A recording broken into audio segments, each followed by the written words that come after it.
nous avons été témoins de la présentation des rapports d'enquête sur les violations virtuelles commises à l'égard des filles et des femmes.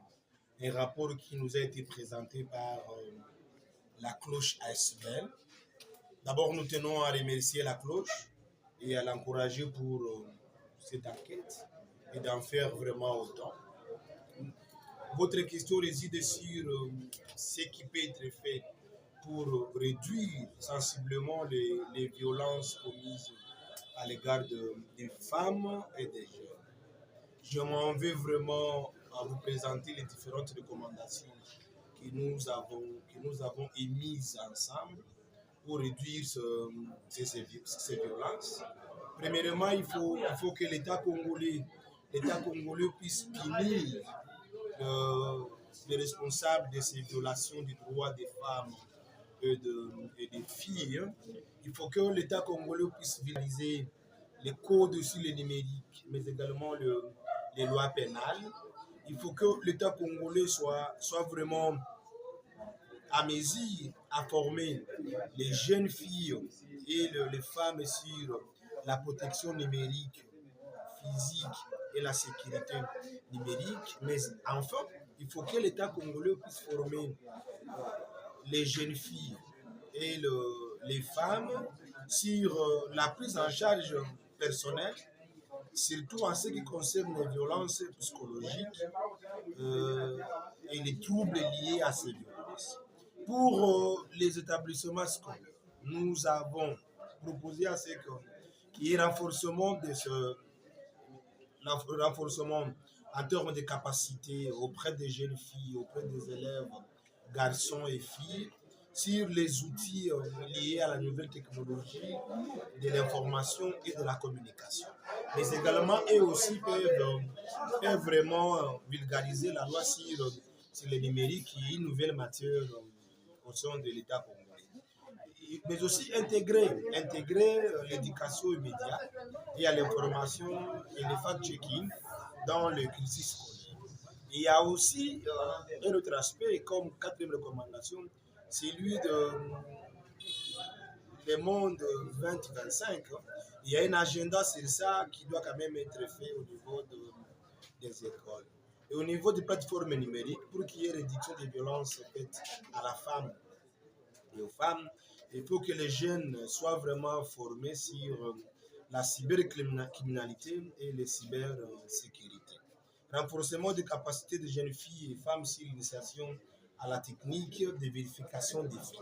Il y a des faits qui sont publiés sur les réseaux sociaux. Il faut que ces jeunes filles soient quand même et aussi à mesure de les vérifier. Il faut que les jeunes filles et les femmes soient initiées sur les techniques de collaboration entre les médias sociaux avec aussi l'État pour réguler l'espace numérique en vue de mettre fin aux violences récurrentes observées.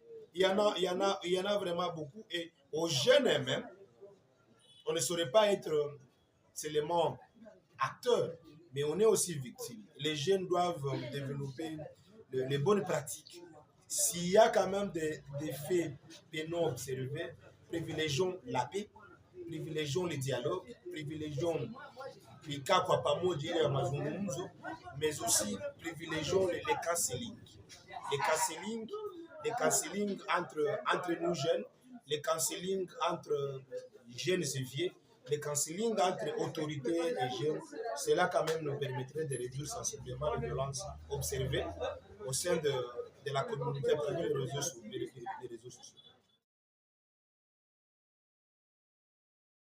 Merci pour la question posée. Nous venons de présenter un rapport d'enquête que nous avions effectué depuis le mois d'avril. C'est un rapport mené par la Cloche. Vous connaissez que la Cloche, c'est une association spécialisée dans l'éducation numérique aux médias et à l'information.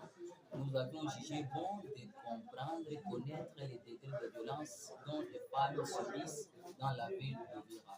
Et dans ce rapport, il a été question aussi de montrer les différents types de violences.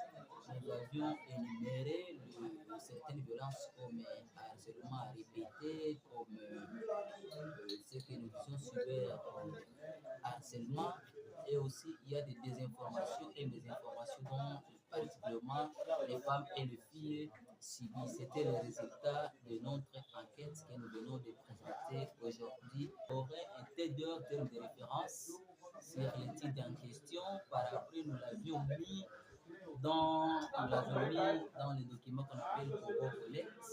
Et avec ce Google Collect, nous l'avions maintenant formé nos vérificateurs communautaires. Ce sont les vérificateurs communautaires qui ont mené une enquête dans 3 communes composant la ville d'Ouviera. C'est par là que nous avons eu tous les résultats possibles et sont les données que nous avons présentées aujourd'hui.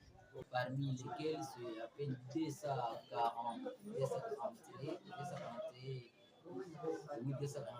femmes et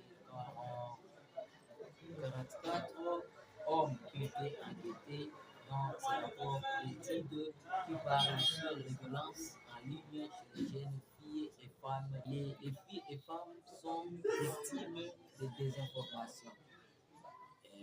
Les causes beaucoup plus, c'est surtout, vous verrez que si quelqu'un veut swapper votre personnalité, la personne, seul moyen qu'il utilise, c'est sur les médias sociaux pour swapper la personnalité d'une personne. Il y a aussi une autre cause, c'est cause économique. Il y a ceux-là qui sont payés pour swapper la dignité d'une personne.